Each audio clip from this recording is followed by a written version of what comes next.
నమస్కారం ఈటీవీ 360కి స్వాగతం. ముందుగా ప్రధాన అంశాలు.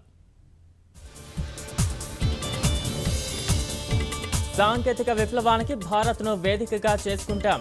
ప్రపంచ విపణికి చుక్కానిగా అభివర్ణించిన గూగుల్ సీఈఓ. అరుణాచల్ ప్రదేశ్ ముఖ్యమంత్రిపై అవిశ్వాస తీర్మానం ఆమోదం. శాసనసభ నిర్ణయాలను సుప్తచేతనావస్థలో ఉంచిన గువాహటి హైకోర్టు. డీడీసీఏలో అక్రమాలపై ఆప్ తీవ్ర ఆరోపణలు. జైట్లీ తొలగింపునకు డిమాండ్ తిప్పికొట్టిన కేంద్ర విత్త మంత్రి. ఆకర్షణీయ నగరాల జాబితాలో హైదరాబాద్ బదులు కరీంనగర్ చేర్చండి. ఏటా ఇచ్చే 100 కోట్లు భాగ్యనగరానికి సరిపోవని కేంద్రానికి సీఎం లేఖ. 12 రోజుల శీతాకాల విడిది కోసం రేపు హైదరాబాద్కు ప్రణబ్.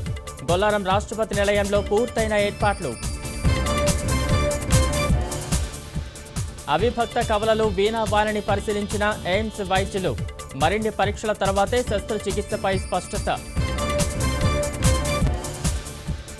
అమెరికా ఫెడ్ నిర్ణయంతో ఉరకలెత్తిన స్టాక్ మార్కెట్లు. 309 పాయింట్లు లాభపడ్డ సెన్సెక్స్.